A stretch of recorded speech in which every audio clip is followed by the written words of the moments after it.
ছাত্রছাত্রীরা আছে সবাই মিলে এই টিমটা করা হয়েছে। মোটামুটি 60-70 জন মতন আছে সব আমাদের লোকাল এবং আদার্স।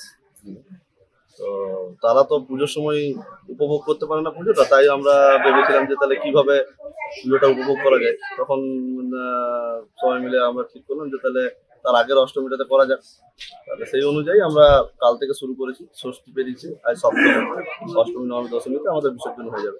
এটা মা যোগমায়া আমাদের সঙ্গে, মা যোগমায়া রয়েছে লক্ষ্মী, সরস্বতী, কার্তিক, গণেশ এবং রয়েছে যোগাদৈত্য, মানে যেমন মহিষাসুর হয়, মহিষাসুর বলতে যোগাদৈত্য, আর মা যোগমায়া, যোগেশ্বর শিব আছে আমাদের। এইটাই মানে আমরা করে আসছি।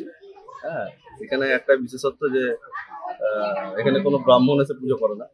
এখানে আমি ভট্টাচার্য করি, মানে কোনো ব্রাহ্মণের কর্মটা আমি করি, ভট্টাচার্য যেটা বলা হয় আর কি। তো আলাদা করে কোনো ঐতিধারী ব্রাহ্মণ বা ইয়ে করে এরকম কোনো কিছু করা হয় না।